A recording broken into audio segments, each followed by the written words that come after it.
Oke. BTW buat yang pengen on cam boleh banget, biar kalau misalkan pengen ada nanya boleh langsung di chat box atau raise hand.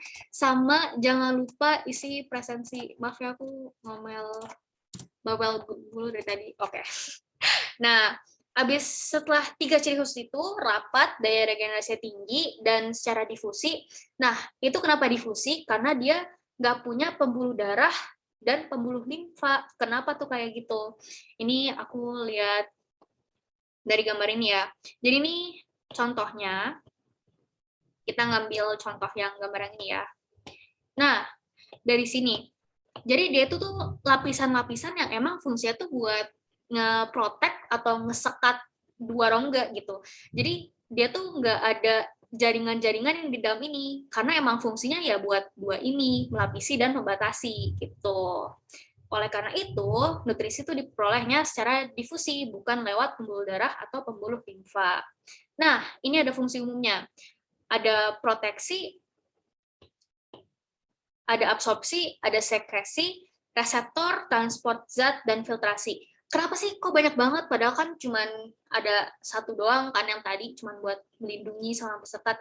Soalnya tipenya ada banyak banget bentuknya. Ada bentuknya tipis, ada bentuknya tebal, ada yang bentuknya agak random gitu. Jadi oleh karena itu fungsinya tuh banyak. Proteksi melindungi jaringan di bawahnya kayak yang tadi aku bilang, absorpsi untuk menyerap sari makanan pakai yang difusi tadi. Terus ada sekresi, ngehasilin zat atau enzim, reseptor itu stimulus, kayak contohnya di kulit nih, ini kan epitel ya, yaitu jaringan epitel. Itu merupakan salah satu stimulus yang ada di tubuh kita. Terus habis itu ada transport zat atau pertukaran zat, dan filtrasi yaitu menyaring cairan yang ada di dalam tubuh kita gitu. Nah, lanjut nih ke jenis-jenis apa aja yang ada di jaringan epitel. Nah, sekarang berdasarkan letak dulu ya guys. Kalau misalkan berdasarkan letak, itu ada epidermis, yaitu berbatasan dengan lingkungan luar, endodermis, endo di dalam, berarti membatasi organ dalam, terus ada mesotelium, itu meso itu rongga, jadi mesotelium itu membatasi rongga. Jadi berdasarkan letak, itu ada 3 komponen utama jenis epitel. Gitu. Kalau misalkan berdasarkan bentuk, ini lebih banyak lagi, nggak lebih banyak sih, tapi kayak ada mix and match ya gitu. Kalau misalkan berdasarkan lapisannya, yang pertama itu ada selapis sama ada berlapis banyak. Kalau misalkan berdasarkan bentuknya, ada yang pipih, ada yang kubus, sama ada yang silindris. Ini contohnya kan kalau misalkan ada yang pipih ya emang pipih gitu kan, cuman jadi kempes gitu dia. Kalau misalkan kubus dia kotak-kotak nih, kotak-kotak. Itu. Kalau misalkan silindris ya seperti namanya, dia silinder. Nah, kalau misalkan selapis berlapis banyak, literally dari artinya kalau selapis berarti cuma ada satu, kalau berlapis-lapis berarti dia bertumpuk-tumpuk gitu. Nah, kalau misalkan silindris yang selapis itu biasanya dia bakal ditemenin sama silia nih, ini, yang ini kayak ada bulu-bulunya gitu, ada bulu-bulunya gitu. Nah, itu biasanya dinamainnya silia. Nah, terus ada nih yang satu lagi, ini kenapa dia mojok sendiri? Soalnya dia selapis secara penglihatan enggak juga, tapi berlapis banyak juga enggak, soalnya dia enggak ada tumpukan gitu kan. Jadi, kenapa dia namanya pseudostratified? Itu karena dia sebenarnya cuman beda di tinggi doang. Jadi, yang ini tingginya sempurna, yang ini tingginya cuman segini, jadi gendut di bawah doang. Jadi intinya karena perbedaan tingginya. Nanti bakalan dijelasin lebih lanjut lagi. Jadi kalau misalkan kalian pengen ngafalin, itu ada kata kuncinya di sini. Ada selapis, itu bahasa Inggrisnya simple, berlapis itu stratified, tipis squamous, kubus cuboidal, dan silindris kolumnar. Nah, ini ya. Jadi kalau misalkan berdasarkan letak, ada 3 letak, epidermis di luar, endo di dalam, membatasi organ dalam, dan mesotelium, meso itu artinya rongga, itu artinya dia membatasi rongga. Ini aku tulis saja ya, rongga. Nah, gitu guys. Itu buat yang jaringan epitel berdasarkan jenis-jenis letak dan bentuknya. Nah, kita bahas lagi nih berdasarkan bentuknya, pipih lapis, pipih berlapis banyak, dan lain-lain. Nah, Kalau misalkan dari jaringan epitel yang pipih, ini kita fokus yang ke pipih. Nah, yang pertama, epitel pipih selapis. Jadi dia cuma ada selapis satu, terus yang bawahnya itu jaringan ikat. Jaringan ikat. Jaringan epitel. Nah, jadi epitel itu bakal selalu melekat sama jaringan ikat. Jaringan ikat tuh contohnya kayak otot kita, daging kita. Jadi dia kan pasti di atas kan, kayak kulit contohnya. Pasti di atas daging ada lapisan dan ada epitel gitu. Nah, ciri-ciri yang pipis lapis itu apa? Ya, based on its name, itu sangat tipis dan permeable. Permeable tuh apa? Dia tuh ada rongga-rongga di mana air tuh bisa keluar. Kayak contohnya keringat gitu kan. Kan di kulit kita kalau misalkan kita habis olahraga pasti berkeringat kan. Bahkan ada juga beberapa orang tuh yang tangannya tuh suka berkeringat gitu. Nah, itu contoh kalau dia tuh permeable gitu. Nah, fungsi apa? Transport zat, difusi atau osmosis. Kalau misalkan difusi itu kalau misalkan dari ruangan satu ke ruangan lain airnya ya udah lewat aja gitu. Kalau osmosis itu dari konsentrasi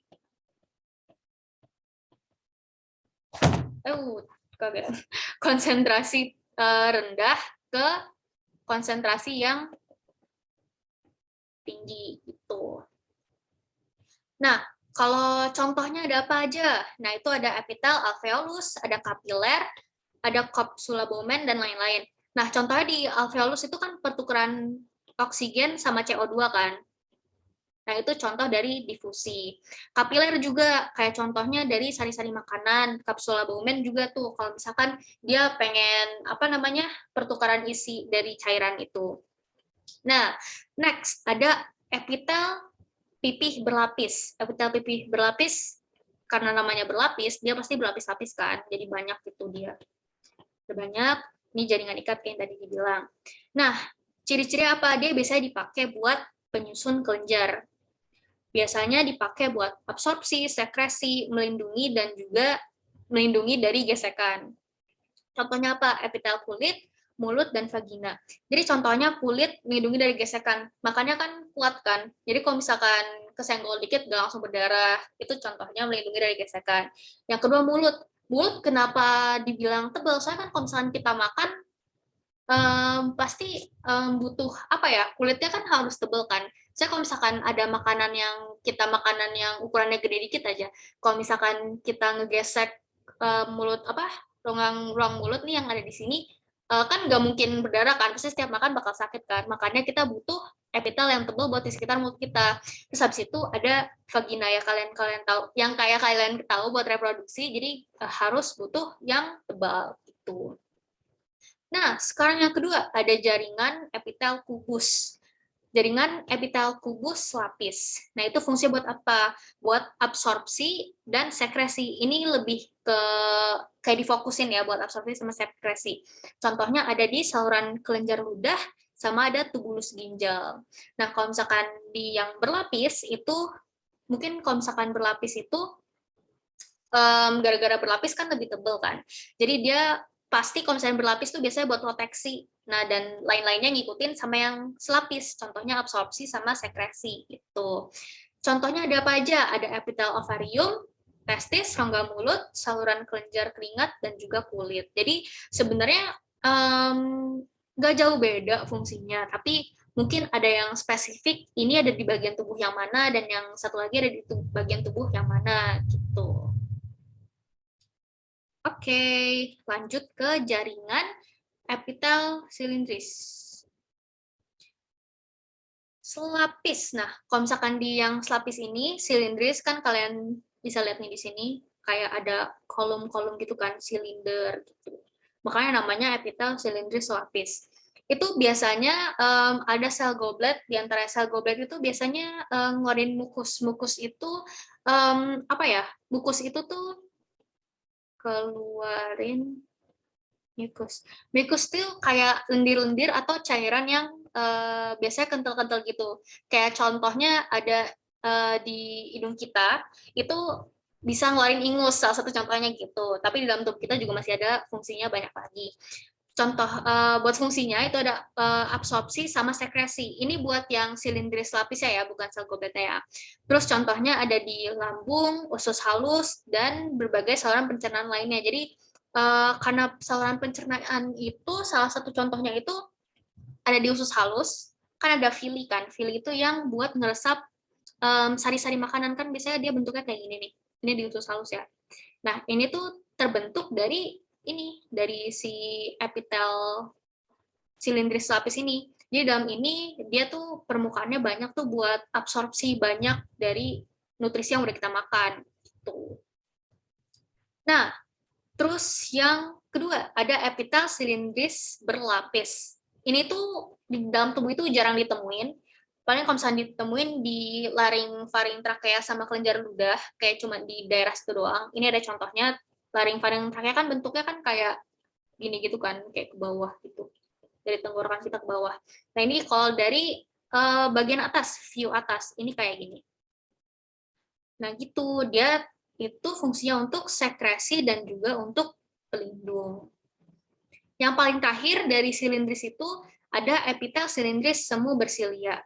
Nah, ini itu ada silianya kayak yang tadi aku bilang nih, yang tadi di atas. Ini ada silianya dia. Kalau dia itu biasanya tersusun atas 2 lapis, hanya perbedaan tinggi kayak tadi aku bilang.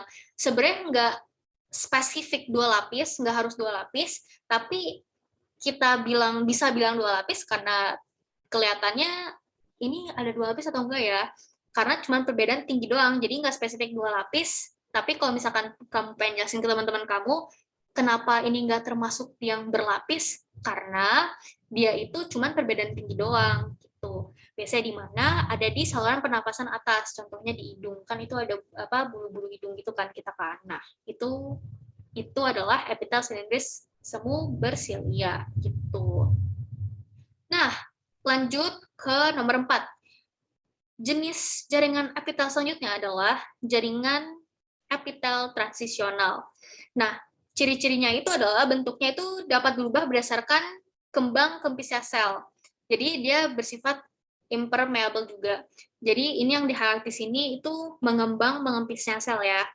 Sama sifatnya impermeable. Ini biasanya di kantung kemih, ureter, uretra, dan tubulus ginjal. Jadinya di bagian saluran ekskresi buat buang air kecil. Kenapa? Karena contohnya di kantung kemih kan itu kan kalian sadar nggak sih kalau misalkan kalian lagi kebelet pipis, kalian nahan pipis, itu biasanya perut kalian tuh agak membesar gitu kan kalau ditahan. Karena itu banyak cairan-cairan yang ada di kantung kemih kalian yang kalian nggak keluarin. Jadi mereka tuh bisa fleksibel, bisa membesar kalau terlalu banyak isinya, dan juga bisa mengepis kalau misalkan udah dikeluarin isinya gitu. Nah, ini contoh bentuknya. Ini bentuknya kayak gini ya dia. Gitu.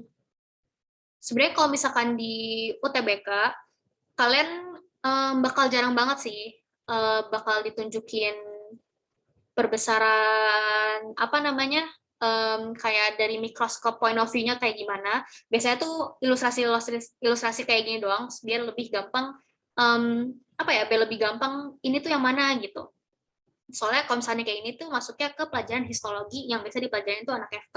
Jadi kalau misalkan kalian pengen ngafalin yang gampang-gampang aja, mendingan pakai tabel yang kayak ada di halaman sebelum-sebelumnya. Nah, yang terakhir itu ada jaringan epitel kelenjar. Nah, di sini itu ada 2, ada eksokrin sama endokrin. Ya, based on the name aja, ekso sama endo ya, ekso sama endo. Kalau ekso berarti dia normally keluar dan punya salurannya sendiri. Kalau endokrin itu sekresinya ke aliran darah atau ke limfa. Dan endokrin ini biasanya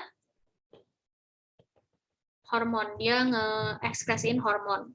Kalau misalkan eksokrin, salah satu contohnya yang gampang aja itu keringet. Keringet. Kan dia kan keluar kan, terus dia punya salurannya sendiri kan di lapisan kulit kita. Dan dia juga keluar, jadi makanya dia namanya kelenjar eksokrin. Kalau endokrin, contohnya dalam tubuh kita yang banyak banget bekerja itu hormon. Itu. Dan ini bisa dilihat contohnya, kalau misalkan eksokrin, dia pasti punya ada salurannya sendiri yang langsung keluar. Ini biasanya bentuknya kayak gini. Jadi kayak dari dalam tubuh, kan ini ada kayak ada itunya kan, ada lapisannya kan.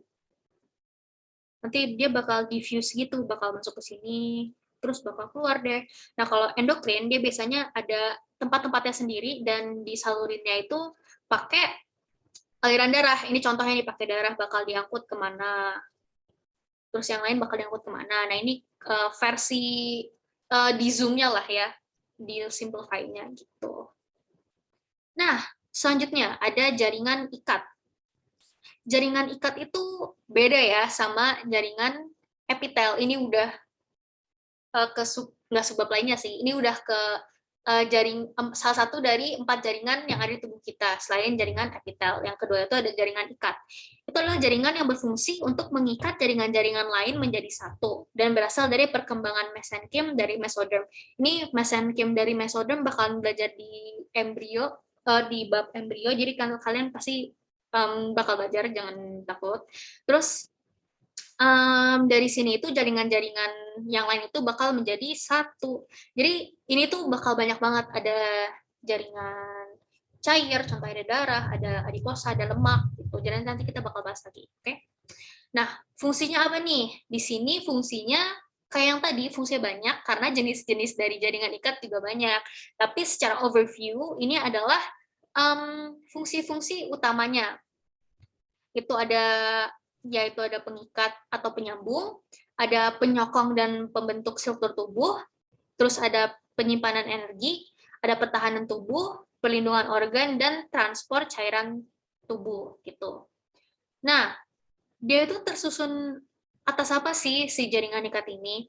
Yang pertama itu ada bahan intersel atau matriks. Matriks itu yang cairan yang biasa kalian belajar kalau misalkan di sel juga ada nggak sih cairan matriks yang isi dari sel itu sitoplasma ya. Oke, berarti beda. Jadi kalau yang ini tuh bahan intersel atau matriks, itu komponen cair pengisi jaringan ikat yang terdiri dari serabut dan bahan dasar yang menyebabkan matriks menjadi lentur. Jadi kalau ada matriks itu berarti dia sifatnya lentur ya. Dan dia terbentuk atas yang pertama itu substansi intersel amorf, amorf atau tidak berbentuk. Contohnya itu ada asam mukopolisakarida dan ada glikoprotein. Ini bakal belajar di membrane, ya ada di bab membran. Itu kalian pasti bakal belajar tentang glikoprotein. Terus yang kedua ada substansi intersel fibrosa. Fibrosa itu serat ya. Nah, serat apa aja yang ada di tubuh kita? Ini kalian pasti tahu kan kolagen yang biasa ada di makeup ya makeup Korea, terus ada makeup yang Paris yang ini ada kolagennya bagus untuk kulit gitu. Dan dia itu warnanya putih, terus punya daya renggangnya tinggi dan elastisitasnya rendah. Kalau misalkan serat retikular itu biasanya dia berbentuk jaring.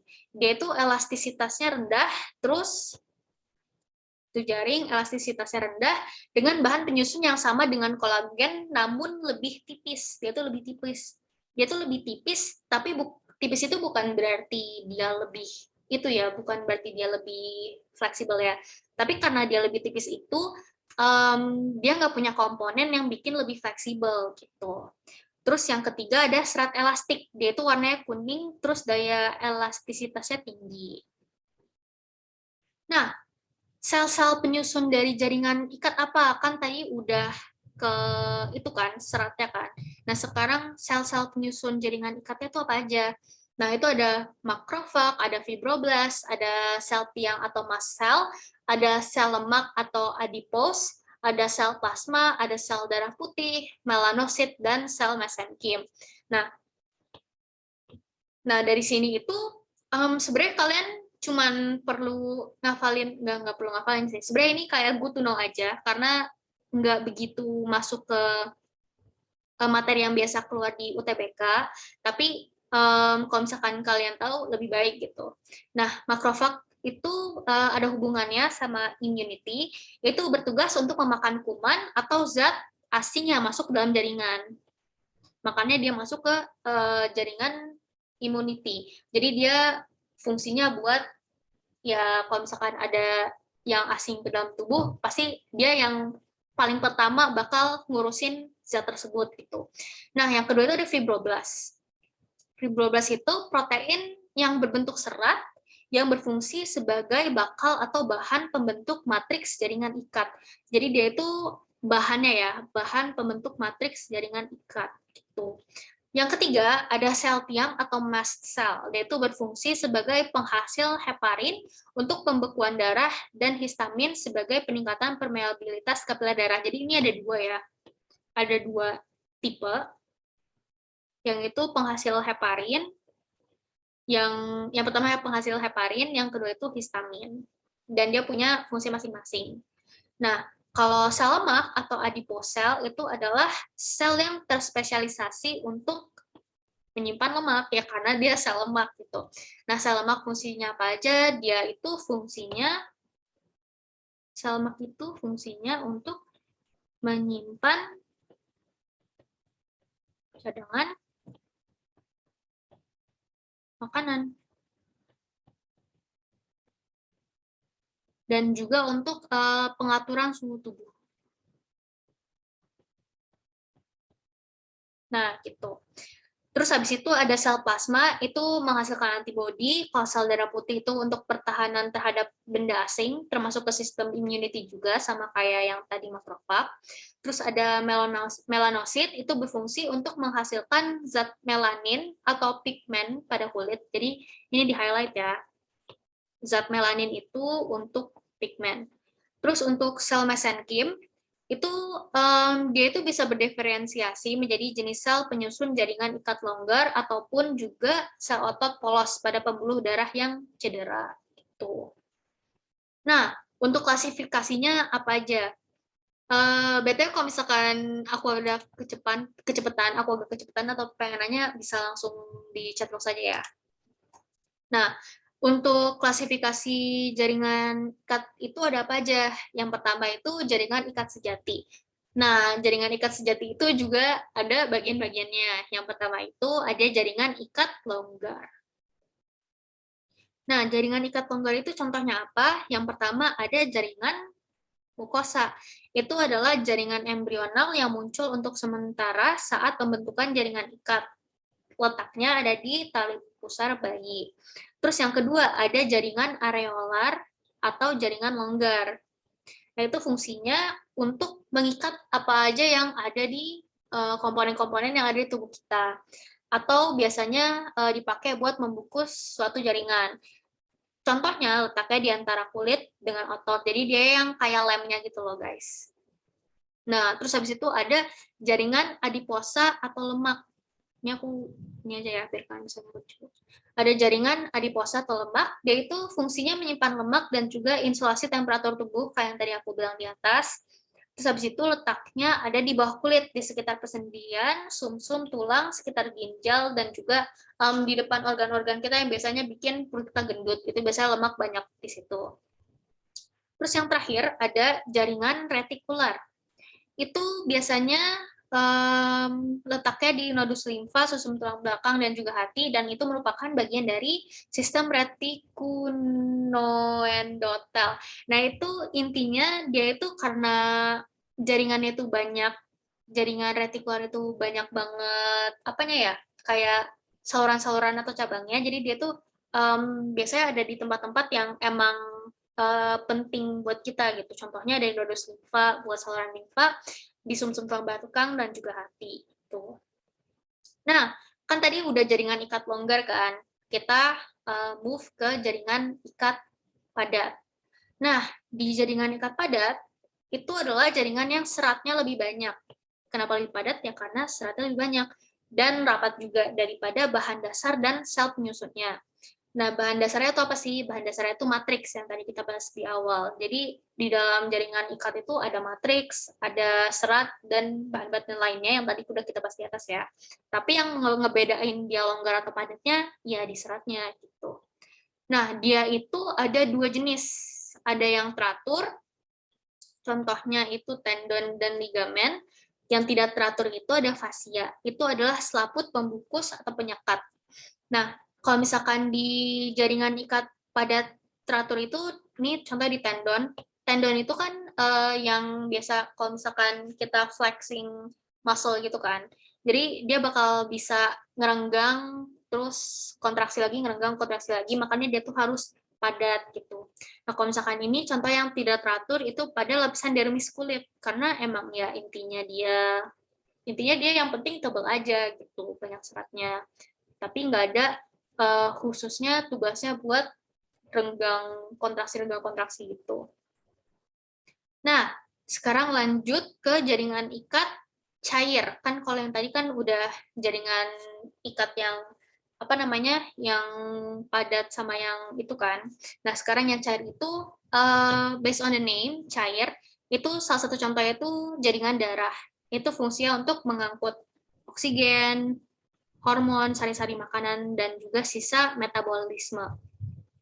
Nah, dia juga fungsinya untuk mencegah infeksi dan memerangi kuman. Kenapa? Karena ya dia bawa zat-zat yang ada di sistem imun kita. Contohnya ada leukosit, yang dimana isinya ada limfosit dan kawan-kawannya. Nah, penyusunnya apa aja sih? Yang pertama itu ada plasma darah. Itu bagian cairan darah yang terdiri dari air, albumin, globulin, fibrinogen, pokoknya intinya kebanyakan airnya dan sisa-sisa lainnya tuh ada di bawahnya gitu. Kan kalian kalau misalkan belajar tentang darah itu bisa disentrifugasi atau di prakteknya tuh diputer-puter gitu sampai dia tuh bakal mengendap, barang-barang lainnya tuh bakal mengendap di bawah gitu. Nah, yang bakal mengendap di bawah itu, nah ini yang tiga ini, ada albumin, globulin, sama fibrinogen. Albumin itu fungsinya untuk osmoregulator, globulin itu sebagai antibodi, fibrinogen itu pembekuan darah. Nah, osmoregulator itu apa? Osmo itu kan air kan. Jadi albumin itu protein. Jadi karena apa namanya? Karena dia protein, dia bisa bikin konsentrasinya tuh lebih tinggi. Jadi airnya tuh bakal ke konsentrasi yang lebih tinggi. Makanya dia dinamain osmoregulator. Kalau globulin itu dia fungsinya sebagai antibodi. Mungkin kalian tahu. Nah, kalau misalkan fibrinogen itu berfungsi sebagai pembekuan darah. Kan kalian bakalan ada yang, pokoknya yang bab tentang darah, itu bakal ngejelasin tuh, nanti dari fibrinogen, proses-prosesnya sampai pembekuan darah yang kita biasa kalau misalkan luka kayak ada, apa sih namanya, koreng ya? Ya kalau sampai dari luka sampai ada kayak gitunya, nanti bakal dijelasin gimana caranya. Nah, next itu ada eritrosit, yang kayak kita tahu, yang bentuknya bikonkav, yang bentuknya kayak ini terus kayak gini, pokoknya dia agak ngelengkung di tengah. Dia itu punya hemoglobin yang berfungsi sebagai pengikat oksigen dan karbon dioksida. Nah, hemoglobin itu merupakan protein. Nah, protein ini itu bisa mengikat oksigen dan juga karbon dioksida gitu. Nah, di leukosit itu berfungsi sebagai pemakan kuman dan zat asing yang masuk ke dalam tubuh. Makanya leukosit masuk ke sistem imun. Nah, contohnya itu ada neutrofil, eosinofil, basofil, monosit, dan limfosit. Jenis leukosit itu ada dua. Yang pertama itu granulosit, di mana dia bergranula. Kalau misalkan granulosit itu dia tidak bergranula. Tuh. Nah, kalau misalkan yang paling terakhir, itu komponennya ada trombosit. Itu fungsinya sebagai pembekuan darah. Gitu. Nah, itu buat jaringan ikatan cair. Nah, di sini bisa kalian lihat nih di gambar yang di sini. Itu di modul juga ada kok. Kalian kalau misalkan pengen gampang ngedenger lecture-nya, sekalian ngebuka modul aja biar nanti tinggal kurang, kalau ada yang kurang tinggal dicatat. Gitu. Nah, gini. Ada makrofag, ada neutrofil, ada monosit, ada limfosit, ada eritrosit, eosinofil, platelets, basofil, makrofag, dan kawan-kawannya. Itu. Nah, selanjutnya itu di jaringan yang cair, ada apa lagi sih? Itu ada jaringan limfa. Limfa juga cair. Nah, kenapa cair? Karena ya limfa itu merupakan cairan yang dikumpulin dari jaringan-jaringan pada tubuh kita dan kembali ke aliran darah. Dan dia itu mengandung serat-serat retikuler. Kan kayak tadi aku bilang, retikuler kan kayak banyak cabangnya dan ada di banyak di tubuh kita kan. Makanya dia mengandung banyak serat-serat retikuler. Nah, terus yang berhubungan sama limfa, itu ada nodus limfa. Nah, nodus limfa tuh apaan sih? Nah, nodus limfa ini tempat yang biasanya nambahin antibodi dan juga sel-sel yang sebagian besar berupa limfosit. Jadi kalau misalkan dari cara yang itu, kalau misalkan dia ngelewatin nodus limfa, baru tuh ditambahin antibodi sama si nodus limfanya biar bisa disebarin ke seluruh tubuh. Sekalian muterin cairan yang ada yang lewat dari nodus limfa itu. Jadi dari nodus limfa nanti bakal disebar lagi ke seluruh tubuh kita gitu. Nah, letaknya tuh di mana sih nodus limfa ini? Ada di tonsil, di limpa, di timus, dan juga sepanjang saluran pencernaan. Gitu. Oke. Nah, sebelum kita lanjut lagi, buat yang baru masuk, jangan lupa buat isi presensi ya guys. Ini aku kirimin ke kolom chat. Oke, mantap. Sekalian pada isi absensinya, kita istirahat 3 menit dulu ya buat boleh kalau mau minum boleh, kalau misalkan mau toilet boleh. Ini aku pause dulu ya recordnya. Nah, sekarang lanjut dari jaringan ikat cair. Itu ada jaringan ikat penyongkong. Yang pertama itu jaringan tulang rawan. Jadi penyongkong, kenapa namanya penyongkong sih? Penyongkong itu kan kayak intinya yang nge-carry gitu kan, yang ngebikin strukturnya gitu. Makanya nama lainnya itu jaringan ikat tulang sih. Yang jaringan ikat penyongkong tulang gitu. Nah, yang pertama itu adalah jaringan tulang rawan atau kartilago. Nah, itu adalah jaringan ikat berserat dengan matriks yang elastis. Elastis. Nah, dia itu penyusunnya ada apa aja? Ada 2, ada kondroblast sama kondrosit. Kondroblast sama kondrosit. Jadi kondroblast itu sel tulang lawan yang masih muda, sedangkan kalau kondrosit itu yang ngesekresiin kondrin dan dia terletaknya di lakuna. Nah, lakuna tuh di mana sih? Nanti kita bahas lakuna di mana. Nah, berdasarkan kandungan pada matriksnya, dia itu punya 3 jenis ya, guys. Si kartilago ini. Yang pertama itu ada tulang rawan hialin, yang kedua itu ada tulang rawan elastik, yang ketiga itu ada tulang rawan fibroblast. Nah, dari yang tulang rawan hialin ini, dia itu bisa mengalami klasifikasi. Jadi dia awalnya ya masih elastis, masih muda gitu. Tapi nanti dia bisa klasifikasi atau bisa develop jadi keras dan juga rapuh. Dia itu biasanya kalau misalkan di mikroskop, kalau diwarnain itu, biasanya dia warnanya bening atau putih kebiruan. Nah, letaknya itu ada di kerangka fetus atau embrio, karena dia berdasarkan namanya, dia itu masih muda dan bisa berklasifikasi atau bisa ngedevelop lagi, makanya dia biasanya ada di embrio di kerangka fetus. Dan biasanya ada di ujung tulang rusuk kan kita masih selalu berkembang gitu kan, makin besar maka tulang rusuknya makin besar juga gitu. Nah, yang kedua ada tulang rawan elastik yang dimana dia lentur dan tidak mengalami klasifikasi dan dia itu warnanya kuning kalau misalkan di mikroskop. Letaknya itu adalah di tulang daun telinga. Dan yang terakhir itu ada tulang rawan fibroblast. Tulang rawan fibroblast, dia itu tulang rawan yang paling kuat dibandingin yang lain. Warnanya gelap keruh dan biasanya pada bagian-bagian yang sering mengalami tarikan. Yang sering, itu. Oke. Yang sering mengalami tarikan, seperti antar ruas tulang belakang, tulang kemaluan, persendian tulang bahu sama paha, terus tempat yang lekat tendon sama ligamen, ya karena banyak kontraksi lah ya guys, jadi banyak gerakan-gerakan juga gitu.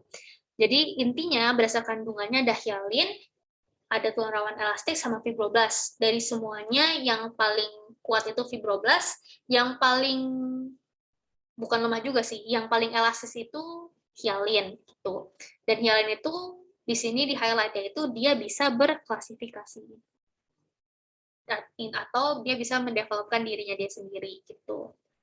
Nah, Lanjut, tadi kan itu ada yang lakuna. Lakuna itu apa sih? Nah, lakuna itu termasuk dari bagian jaringan tulang keras atau yang biasa di nama latinnya itu osteon. Nah, osteon itu apa sih? Itu merupakan matriks tulang yang sangat padat dan kaku. Jadi ya nggak bisa letoy-letoy. Kan kalau misalkan telinga kan masih bisa kita gerak-gerakin gitu kan. Dia pasti bakal ngeband atau bakal bisa ngebengkok lah. Kalau misalkan contohnya tulang tangan kita nih, yang bagian bawah, kan kalau misalkan kita tekan juga kan nggak bakal bengkok kan, bakal lurus-lurus saja. Makanya dia ya sangat padat dan kaku, jadi nggak bisa dia apain gitu. Nah, kalau dari sini, yang A itu apa sih? Nah, yang A itu saluran Havers.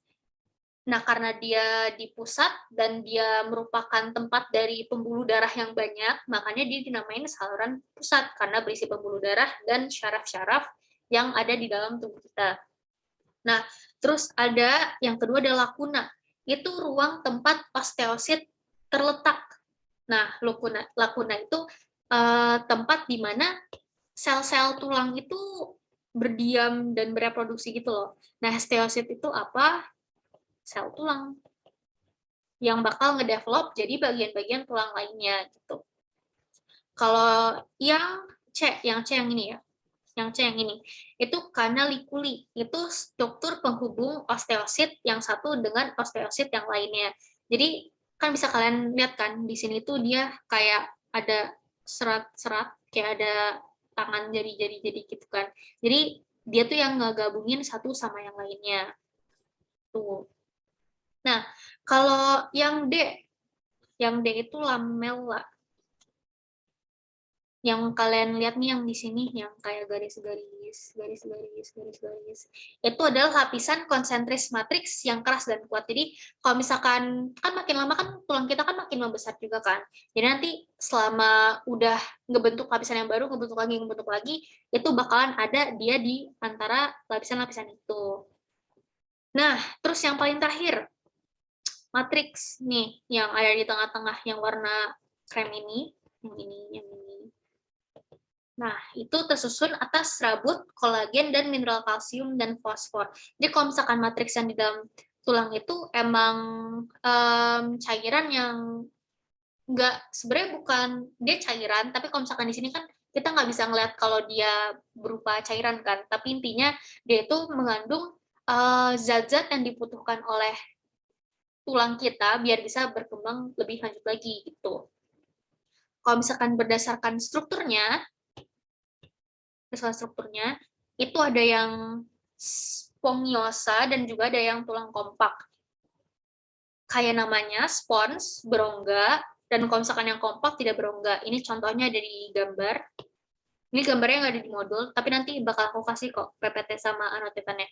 Jadi nanti kalau misalkan kalian lihat dari gambar-gambar latihan soal, kalau misalkan ada yang rongga-rongganya itu pasti fix tulang spons. Tapi kalau misalkan tulang kompak itu yang kalian bakal lihat di ujung-ujung gitu, jadi pasti dia bakal nunjuknya tuh di bagian pinggir-pinggir tulang yang ada gitu.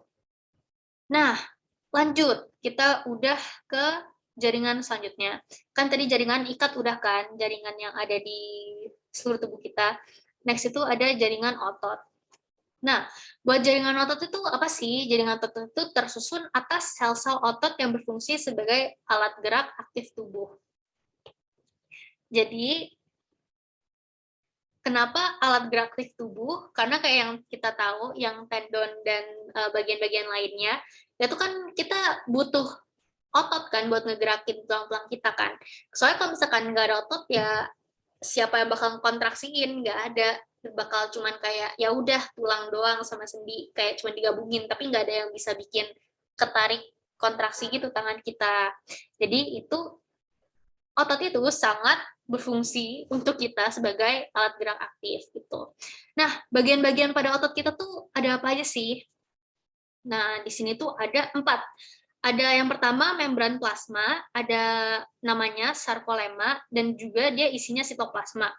Terus habis itu yang kedua, itu tersusun atas myofibril, itu kumpulan myofilamen. Yang ketiga, miofilamen tebal mengandung miosin dan tipis mengandung aktin. Terus yang keempat, setiap miofibril memiliki pita gelap dan pita terang atau namanya sarkomer. Nah, jadi kalau misalkan yang si miofibril sama miofilamen, itu jadi di otot itu bakal ada, jadi ada yang gelap terang, jadi misalkan ini kayak ada di antara-antaranya gitu. Nanti bakal kalau misalkan kontraksi, yang bagian ini bakal ke sini, atau seterusnya gitu.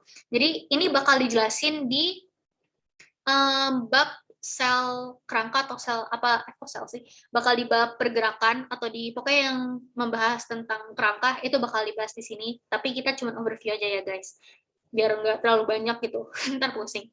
Jadi di sini pokoknya highlightnya di sini cuman ngejelasin tentang bahan-bahan apa aja yang ada di otot gitu. Nah, klasifikasi dari jaringan otot itu ada apa aja? Ini mungkin udah belajar di SMP kali ya. Ada otot polos, ada otot jantung, dan juga otot rangka atau otot lurik. Nah, bisa kita lihat dari tabel ini, biar lebih gampang kita belajarnya. Yang pertama itu, otot lurik.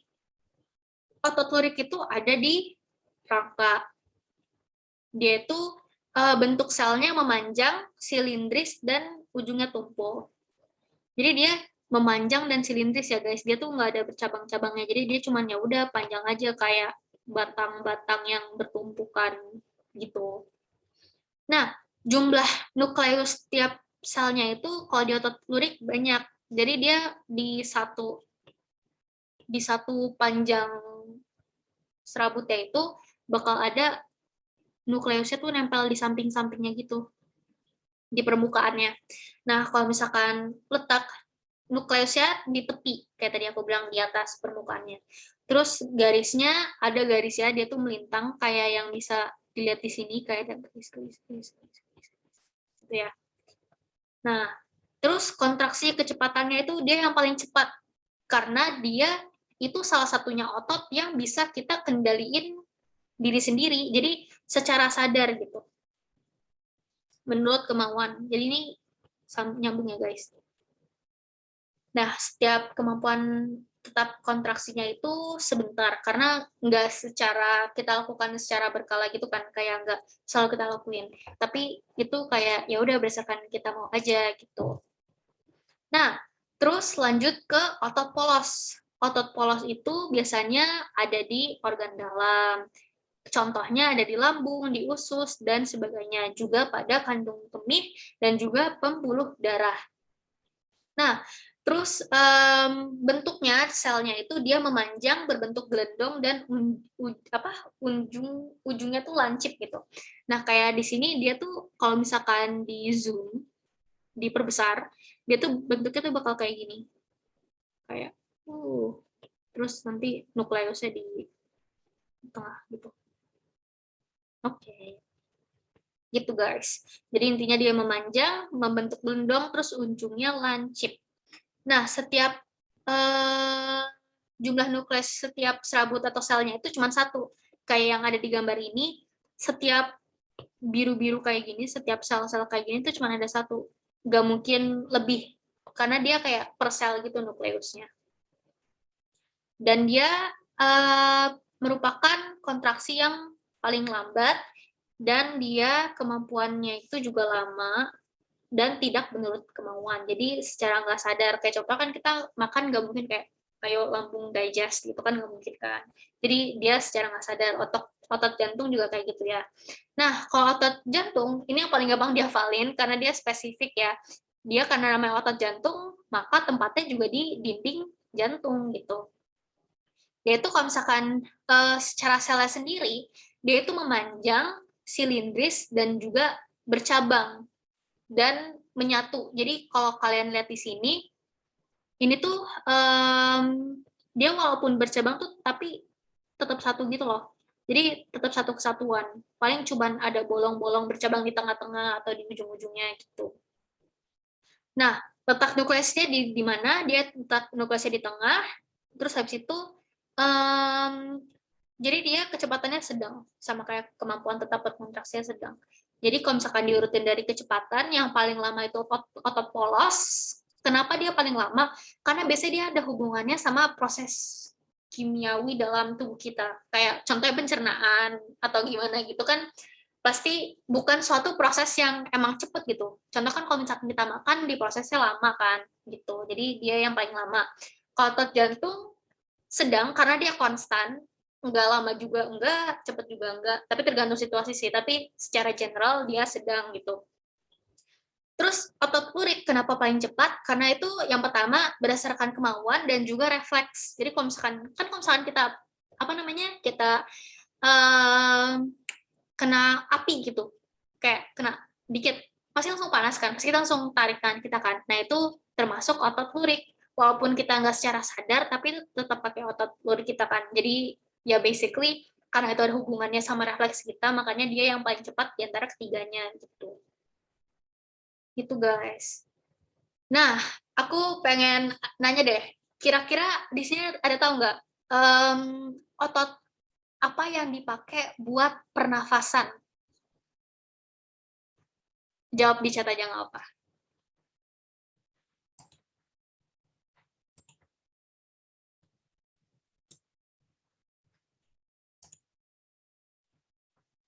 Kalau misalkan dari sifat-sifatnya kan, kalau misalkan otot lurik yang memanjang silindris, dia ada banyak, paling cepat menurut kemauan. Kalau misalkan otot polos yang secara paling lambat. Oh, ini Valen jawabnya otot polos nih, ada yang jawab otot polos. Kira-kira ada yang pengen jawab lagi nggak nih? Nggak apa-apa, PC juga nggak apa-apa kok.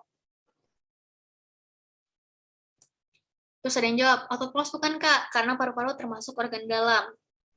Bisa jadi. Oke, ini kayak udah banyak yang private chat aku ya. Oke, banyak yang jawabnya otot polos.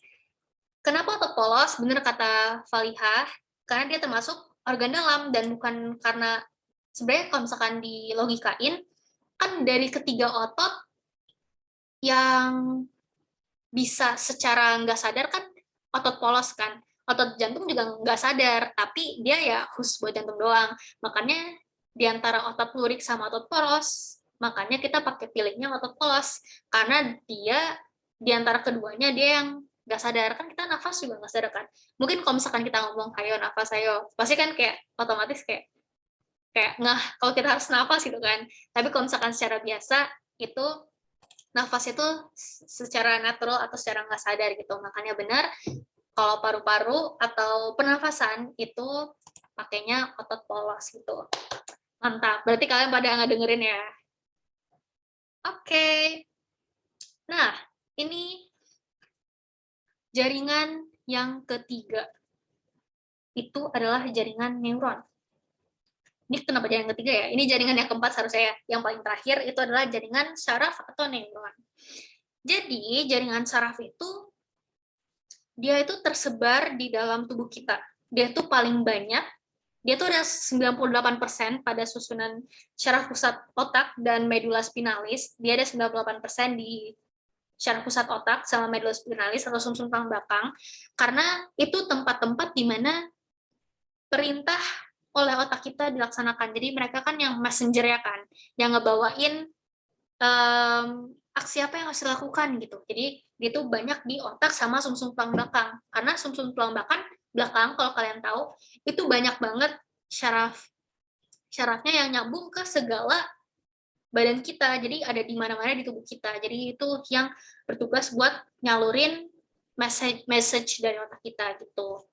Nah, fungsinya apa? Itu mendapatkan rangsangan dari lingkungan. Terus dari rangsangan itu bisa diubah jadi impuls saraf, terus memberikan respon ke organ efektor. Jadi kalau misalkan kalian tahu, misalkan contohnya ini ada api gitu ya, ada api. Di sini ada tangan kita. Ini kocak banget sih gambarnya. Ya pokoknya ada tangan kita. Kan pasti kita dapat messenger kan, kayak pasti kayak aduh sakit gitu. Nah, kita pasti kayak ada suatu messengernya atau refleks dari kitanya sendiri, itu bakal disampaikan ke otak kayak otak ini ada sesuatu nih, ada yang aneh nih, kayak kita kesakitan gitu kan. Nah, karena kita kesakitan itu secara nggak langsung otak tuh langsung langsung ngirimin si messenger itu langsung ke organ yang bersangkutan. Kan organ kesangkutan di sini kan kulit kan, atau tangan kita lah. Jadi nanti sama otak, tangan kita langsung kayak mundur gitu. Jadi nanti tangan kita tuh bisa langsung gerak gitu. Jadi otot kita tuh langsung refleks gitu.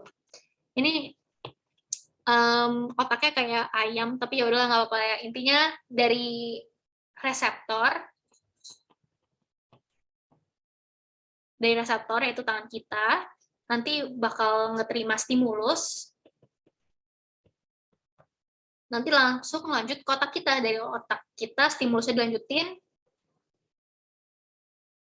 itu berupa perintah ya, perintah itu biar tangan kita langsung retract gitu, dia langsung mundur gitu.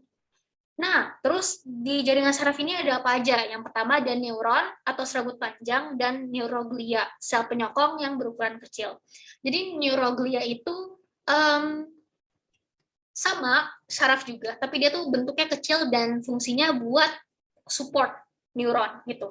Jadi kalau misalkan kalian ntar belajar di kuliah, kalau misalkan kalian masuk biologi atau gimana, pokoknya ini nanti ada neuron gitu kan, ada neuron gitu. Ini ada neuron, nanti dia tuh kan ini ada subung mielinnya gitu kan, biasanya dia tuh nyambung sama subung mielinnya terus kayak ada gini lagi gitu. Nah itu termasuk neuroglia gitu. Nah sekarang kita bahas bagian-bagian dari neuron. Sambil kita bahas bagian-bagian dari neuron, jangan lupa buat isi presensi guys gitu. Oke. Lanjut. Nanti dari sini bisa kita lihat yang pertama itu ada dendrit. Dari dendrit. Dendrit itu yang bisa kalian lihat di ujung-ujung ini ya, yang kayak ada serabut-serabutnya gitu. Nah, itu tuh berfungsi untuk menerima rangsangan. Jadi, kalau misalkan kita tadi kena api gitu, nanti si si apa namanya si rangsangan ini bakal berubah jadi listrik. Listrik itu yang kayak berupa message-nya gitu di tubuh kita. Jadi nanti bakal langsung dialirin ke neuron, terus ke otak, terus ke sumsum tulang belakang, terus kemana gitu. Jadi intinya message-nya itu berupa listrik. Terus yang kedua itu ada badan sel. Badan sel atau processing cell itu dia berfungsi untuk memproses rangsang. Ini badan sel atau cell body. Ini maaf ya, aku pakai bahasa Inggris soalnya buku yang aku pakai bahasa Inggris. Jadi cell body dia itu yang ngeproses rangsangannya itu. Jadi habis diterima di cell body diproses dulu, nanti baru tuh si listriknya baru lompat-lompat ke akson, myelin, Schwann cell, terus kemana-mana gitu. Terus ada akson. Ada akson.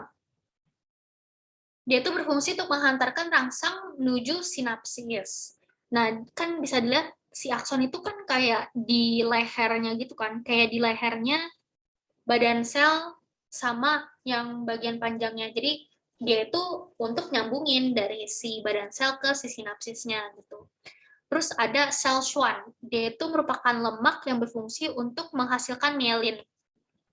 Jadi si sel Schwann itu ada hubungannya sama myelin. Dia yang ngehasilin myelin. Nah, ini bisa lihat ya, myelin itu yang kayak lapisannya gitu loh, yang warna kuning gitu. Yang Schwann cell itu yang ngehasilin tuh yang tengah-tengahnya yang warna oranye gitu.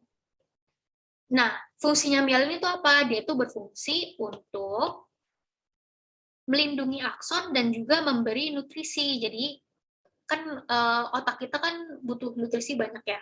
Nah, jadi salah satu sumbernya itu dari subung myelin. Terus habis itu ada nodus transfer atau celahnya. Dia itu berfungsi untuk mempercepat hantaran rangsangan. Kan dia di sini kan, kayak ada gap ya gitu kan.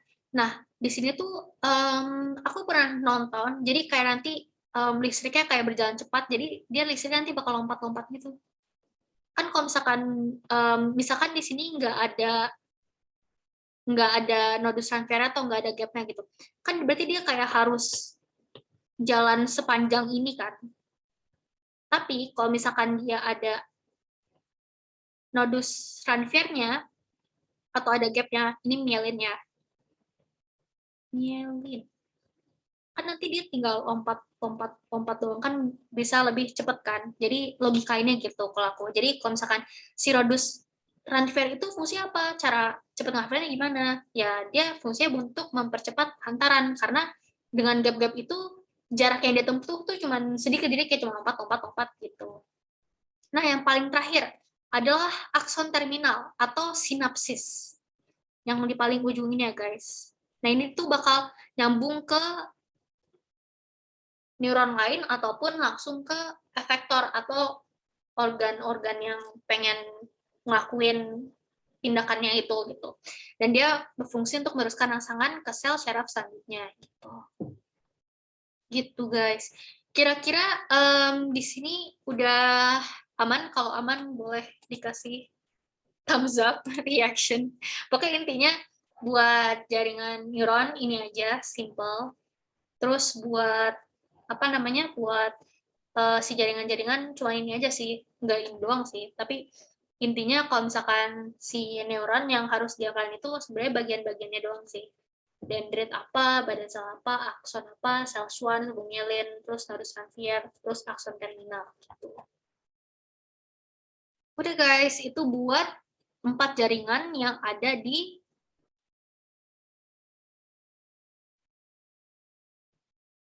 tubuh kita atau di jaringan-jaringan pada hewan. Berarti ini udah semua ya. Oke. Oke. Nah, sekarang kita pengen lanjut ke organ pada hewan. Tapi sebelum kita lanjut ke situ, kita akan membahas soal terlebih dahulu. Ya, mantap. Yang pertama, jaringan berikut yang tidak terdapat pada sepotong daging sapi segar, yaitu, ayo, di sini ada yang pengen jawab nggak? Jawabannya apa? Boleh PC, boleh di chat box langsung ke general, boleh resen, bebas-bebas. Jaringan berikut yang tidak terdapat pada sepotong daging sapi segar, yaitu, apa nih? Ada kulit, ada daging, ada tulang lunak, tulang keras, sama darah.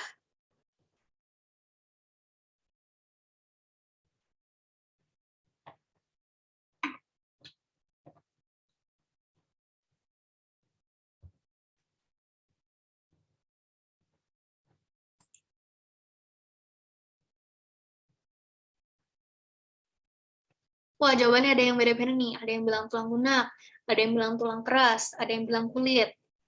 Ayo, jaringan berikut yang tidak terdapat pada sepotong daging sapi segar, yaitu apa nih? Sepotong daging sapi.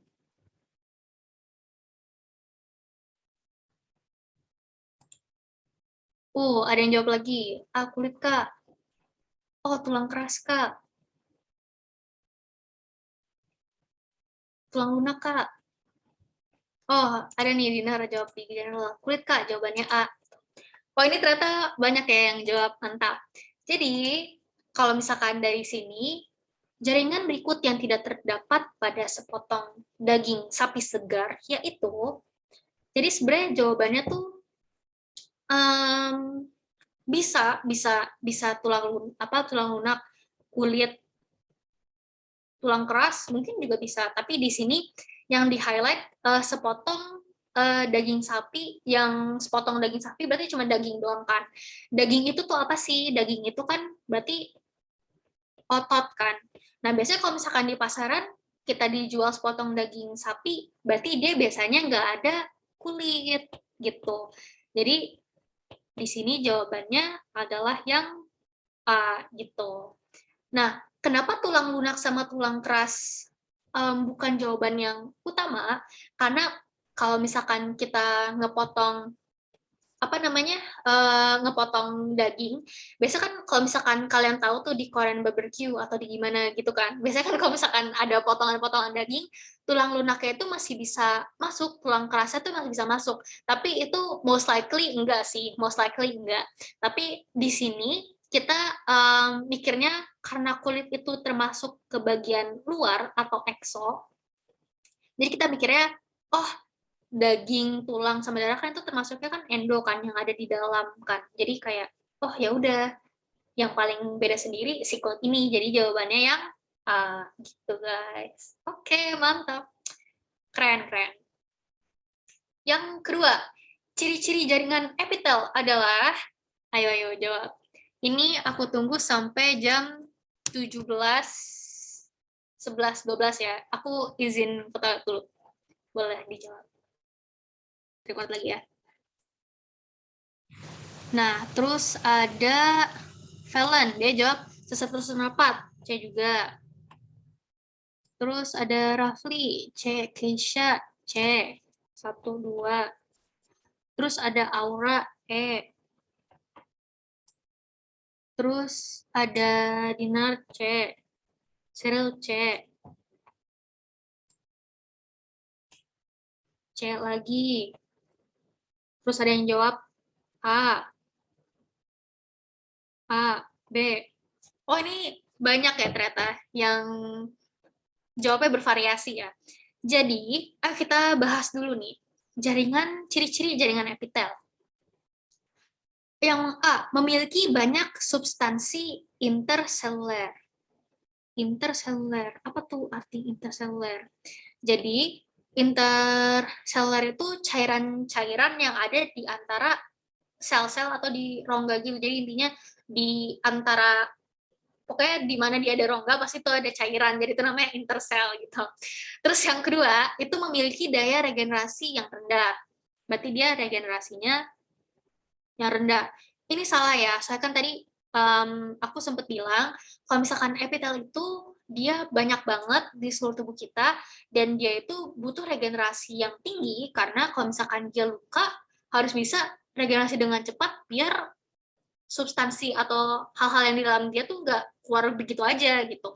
Contohnya kayak kulit, kalau misalkan kita nggak bisa regenerasi dengan cepat, kan pasti darahnya kemana-mana, mati dong gitu kan, darahnya habis gitu. Nah, jadi itu salah.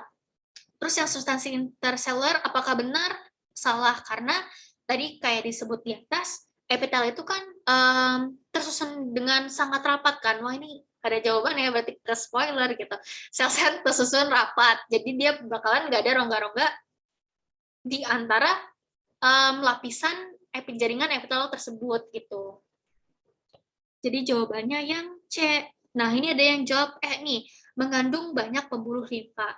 Nah, kalau misalkan pembuluh limfa sama pembuluh darah, itu salah. Kenapa tuh? Karena kayak yang tadi dibilang, kan ini aku coba pakai gambar ya. Nih, kita coba pakai contohnya yang ini. Ya, mantap. Nah, ini ada epitelnya, jaringan epitel. Dan dia akan melekat di jaringan ikat. Dan dia itu kalau pembuluh darah dan pembuluh limfa itu letaknya ada di jaringan ikat. Kayak contohnya tadi kan ada tuh yang jaringan ikat cair, itu ada darah sama ada limfa kan. Jadinya dia itu bukan di epitel tapi di jaringan ikat. Gitu guys. Mantap-mantap, keren-keren. Udah banyak yang benar. Nah, next. Sel-sel berikut yang tidak terdapat pada jaringan ikat cair. Ini agak kurang, maaf ya guys. Sel-sel berikut yang tidak terdapat pada jaringan ikat cair, yaitu, ayo jawabannya apa? Fibroblast, makrofag, sel tiang, osteosit, sel plasma, yang mana? Kenapa banyak banget? Ini tadi ada di list yang di atas ya, yang panjang-panjang, yang panjang itu yang fungsi banyak banget tapi cuma tahu nama aja. Ini ada yang jawab DK, ada yang jawab CK, ada yang jawab CK. Ini kayak sel tiang sama osteosit bersaing ya. Oke, ini ada ini C, D, ada 2, 1. Oh, D-nya nambah lagi. Oke, ada lagi. Ini ada yang pengen jawab lagi? Oh, D mungkin, Kak. Oke. Ini kayaknya yang jawabnya banyak juga ya. Oke. Sel-sel berikut yang tidak terdapat pada jaringan ikat cair, yaitu yang tidak terdapat pada jaringan ikat cair. itu adalah osteosit. Benar. Kenapa osteosit? Karena osteosit itu ada di jaringan apa yo? Jaringan ikat apa? Ayo, jaringan ikat apa? Yang tulang-tulang tuh jaringan ikat apa tuh? Padat, Kak. Oke. Ikat padat, Kak. Penyongkong, Kak. Nah, dia itu jaringan ikat padat yang merupakan jaringan penyongkong. Wih, mantap banget. Keren, keren, keren. Berarti kalian udah pada ngerti ya, udah pada paham ya. Oke. Nah, fibroblast, makrofag, sel tiang, sel plasma, ini tuh semuanya masuk ke dalam, ini aku merah-merahin, itu artinya dia masuk ke dalam jaringan ikat cair. Gitu. Sel tiang itu dia fungsinya itu untuk mengatur keenceran atau pokoknya konsistensi darah kalau nggak salah. Tetapi intinya fibroblast, makrofag, sel tiang sama sel plasma itu dia semuanya merupakan komponen dari jaringan ikat cair atau darah. Gitu. Mantap. Nah, sekarang latihan soal yang keempat. Ini kayaknya kita belum belajar ya. Sel tabel ini kita udah belum sih? Nah, ini udah. Ini udah. Tadi nomor 4 agak nyelip, maaf ya guys.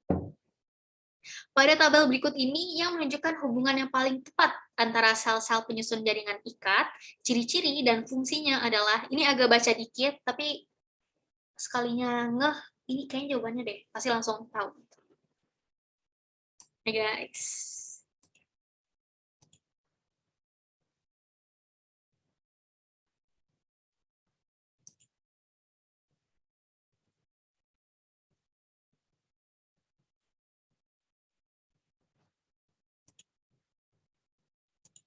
Udah ada yang jawab nih, cek. Oke. Ada yang jawab lagi? Makrofag, Kak.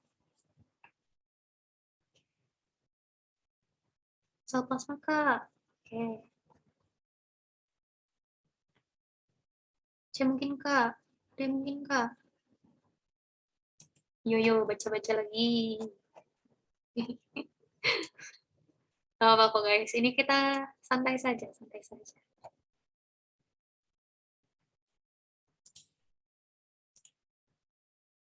Oke, ini tadi terakhir ada yang jawab C lagi.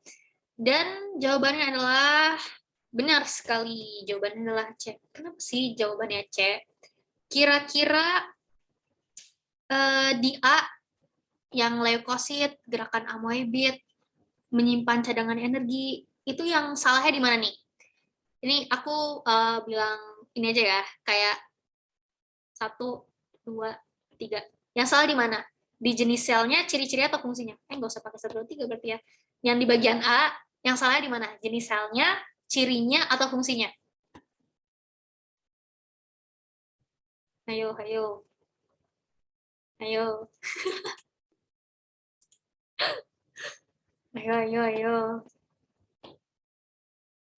Wah, mantap. Ada yang jawab nih, fungsinya. Nah, fungsinya, Kak.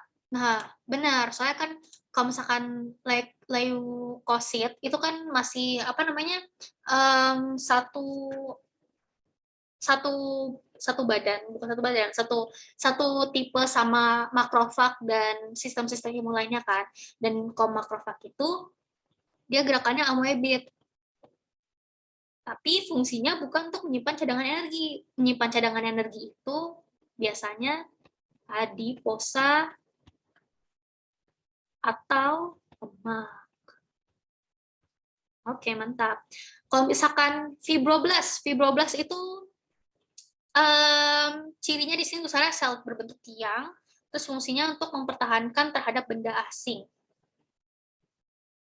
Ini kira-kira menurut kalian salahnya di mana?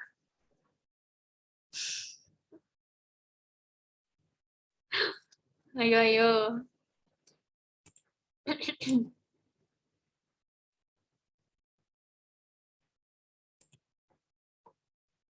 Ada yang jawab ciri, ada yang bilang fungsi.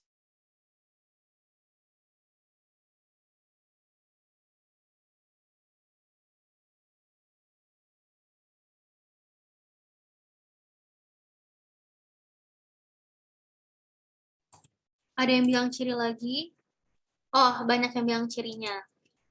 Yap, benar sekali. Ini yang salah di ciri-cirinya. Karena fibroblast itu fungsinya itu salah satu itu mempertahankan pertahanan terhadap benda asing gitu. Terus abis itu selain itu fibroblast itu apa yang namanya? Dia itu juga bahan-bahan yang ngebentuk apa ya namanya? Yang ngebentuk matriks atau jaringan ikat. Jadi dia itu um, selain ini juga bisa bikin matriks, bikin matriks.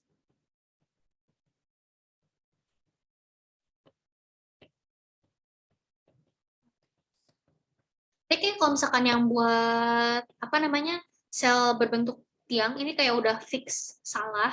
Kalau misalkan yang buat terhadap benda asing, aku pernah baca itu emang benar, tapi bukan fungsi utamanya gitu loh. Dan buat jaga-jaga aja, fungsi utamanya dia itu bukan ini ya guys. Jadi ini kita coret. Jadi basically ini emang nggak ada hubungannya satu sama lain gitu.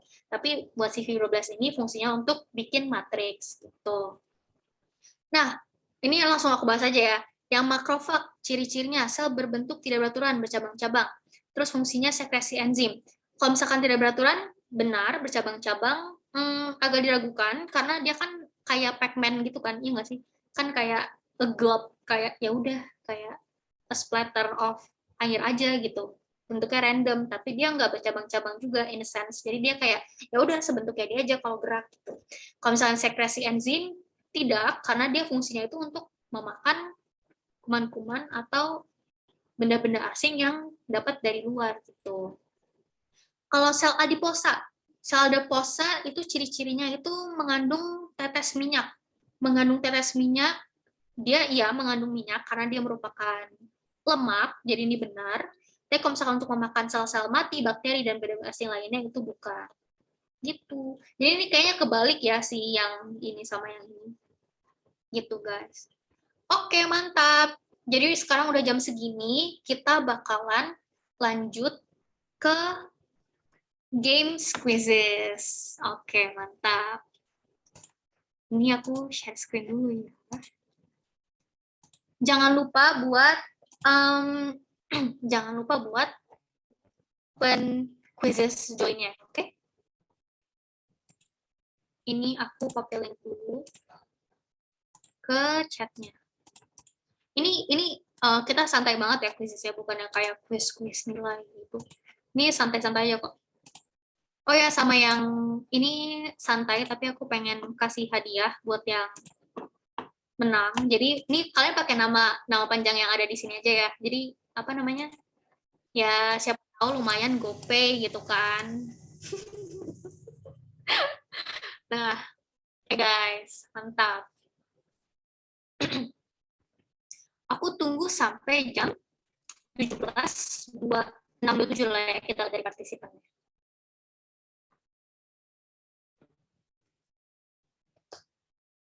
Ini mantap banget nih yang udah GC.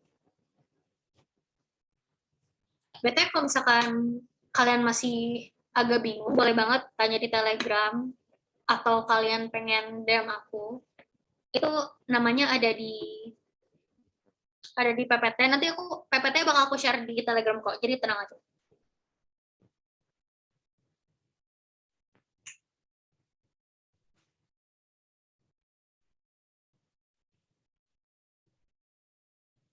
Oke, mantap. Udah 11 orang. Kita tunggu sampai jam 17.27. Oke?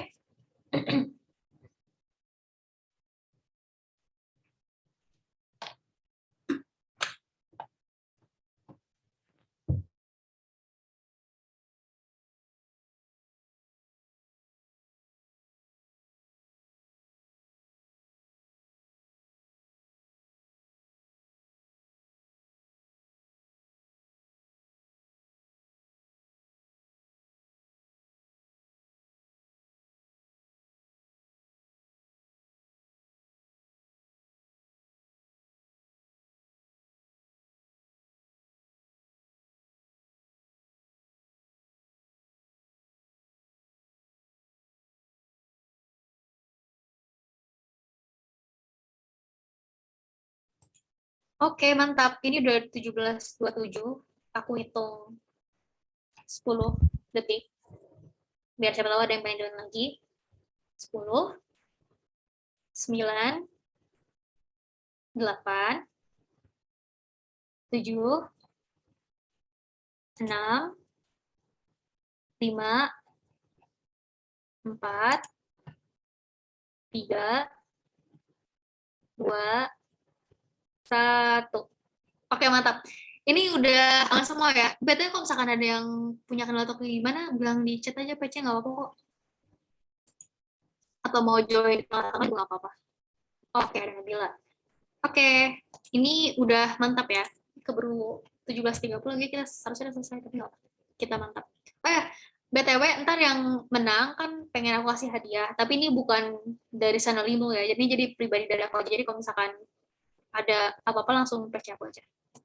Oke, kita mulai.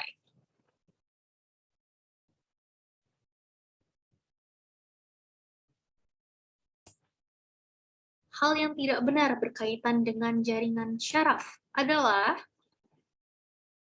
yo. Ini ABCDE-nya agak panjang-panjang banget, jadi kalian tenang saja, tidak perlu khawatir.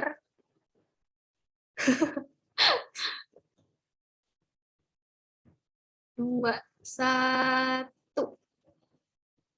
Oke, time's up.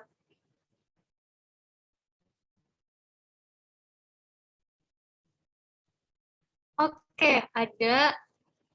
Wah, ternyata banyak yang jawabnya yang B ya. Yang B itu apa? Terdiri, tersusun dari sel-sel syaraf yang tidak mampu membelah diri, tetapi bisa pulih kembali.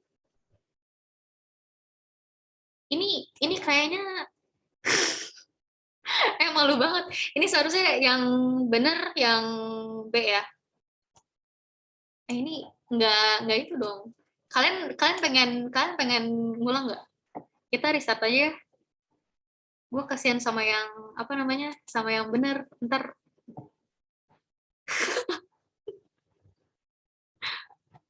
bentar. 10 question.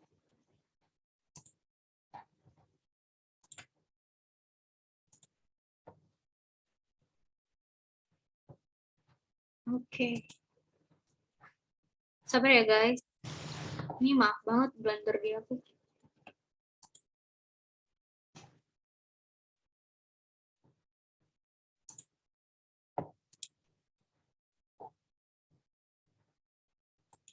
Oke, udah aku save.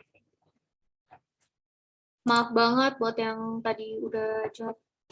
Oke, ini sabar.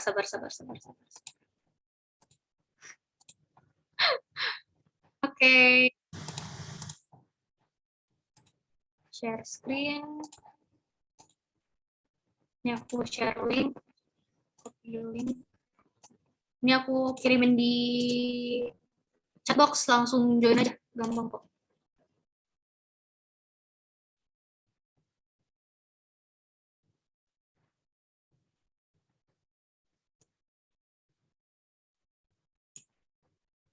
Dari Noven nih, dan aja. Oke, mantap. Ini aku tunggu sampai 15 orang kali ya, yang kayak tadi udah pada join. Ayo. Ini namanya J.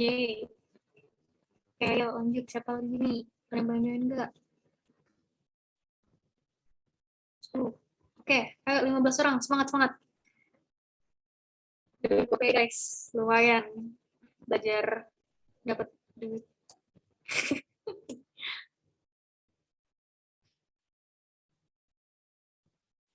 Ini sampai 17.32 aja ya.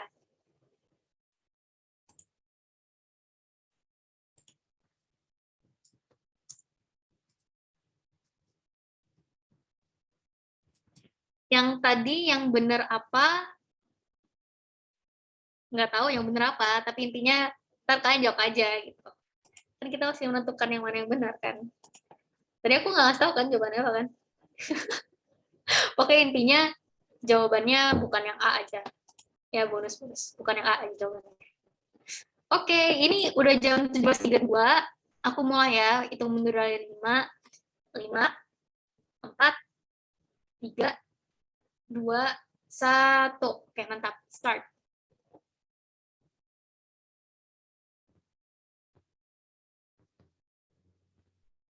Let's go. Kalian benar-benar berkaitan dengan jaringan saraf. Ayo, ayo.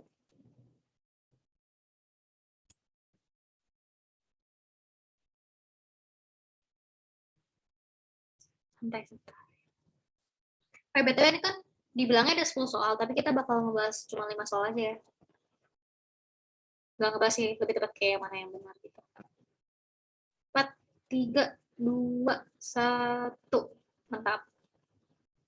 All done.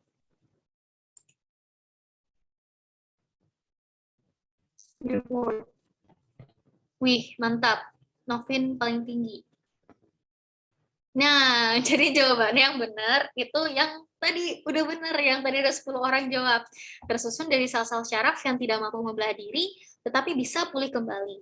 Jadi di sel-sel syaraf itu kan kalian tahu tadi tuh kayak ada badan badan dendrit ya, ada sinapsnya, ada itunya. Jadi dia tuh nggak punya sel yang bisa bereplikasi diri untuk memperbaiki diri sendiri. Tapi dia itu punya apa ya, healing capability. Jadi dia punya bisa pulih, tapi dia nggak bisa membelah diri gitu.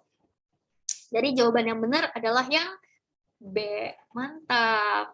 Lanjut.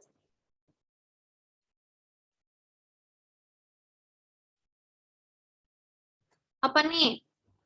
Jaringan epitel pipi berlapis banyak dapat dijumpai pada berlapis pipih.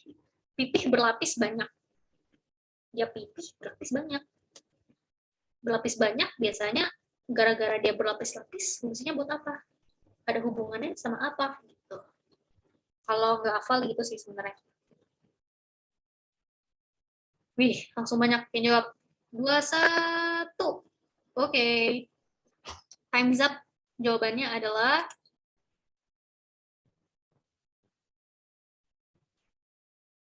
wih, mantap. Ada Valen sama Avalia. Yap, bener banget jawabannya vagina. Kenapa vagina? Karena kan kayak yang tadi dibilang, dia tuh berlapis banyak, pasti apa ya? Karena dia berlapis banyak, pasti buat proteksi dong. Nah kan kalau misalnya di vagina itu tempat yang dipakai buat reproduksi gitu kan. Nah karena ada banyak gesekan dan aktivitas di situ, jadi dia butuh epitel pipih berlapis atau yang tebal gitu. Nah terus tubulus ginjal itu apa? Tubulus ginjal itu yang kubus berlapis. Kalau misalkan yang lambung itu yang apa namanya? Yang pipih tapi dia cuma selapis. Tapi kalau misalkan dinding si urinaria sama saluran pernafasan itu dia di apa namanya? Selapis tapi yang apa namanya? Selapis tapi cuman yang itu loh apa namanya yang transisional yang dia tuh ada banyak dan random tempatnya gitu. Jadi jawabannya adalah yang vagina gitu guys. Mantap.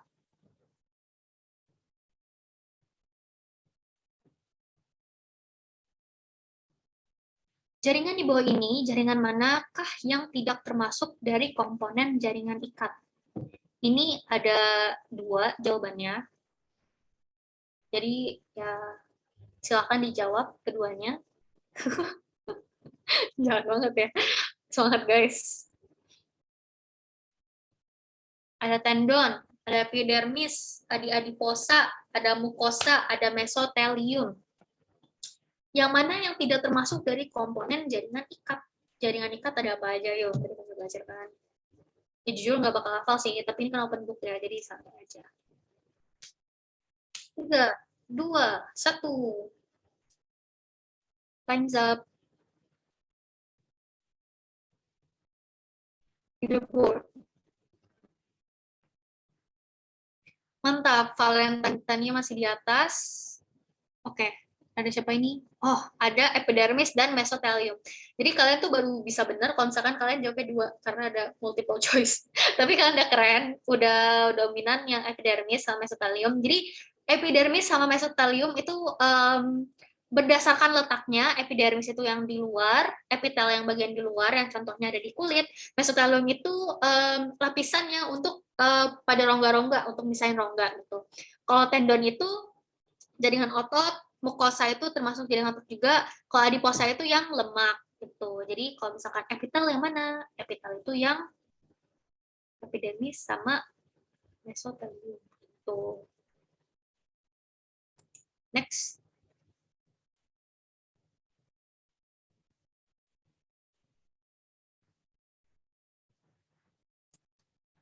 Perhatikan peran jaringan epitel ini. Yang merupakan fungsi jaringan epitel adalah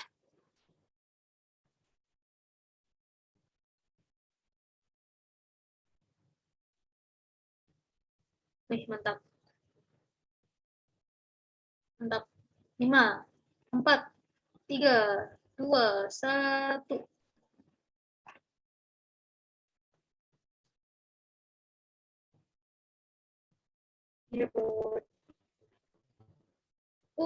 Valen Praktika 2. Mantap.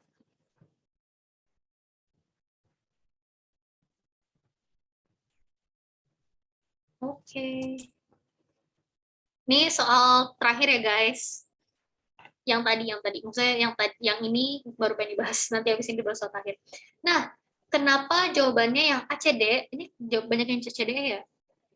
Nah, ini salahnya di bagian E-nya.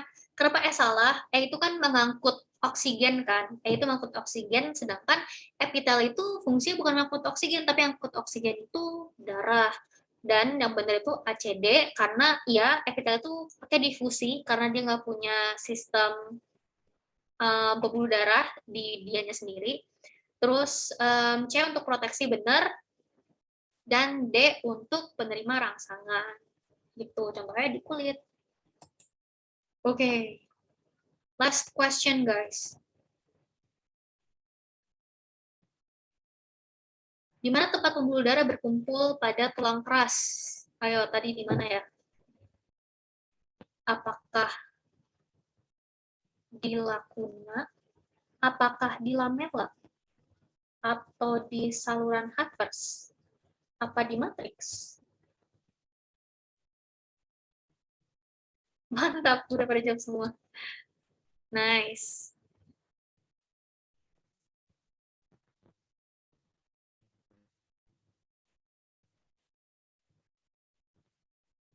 Oke. Mantap. Jadi tadi aku udah nge-screenshot. Ini kita lihat dulu ya. Aku lihat dulu screenshotannya. Tadi siapa yang...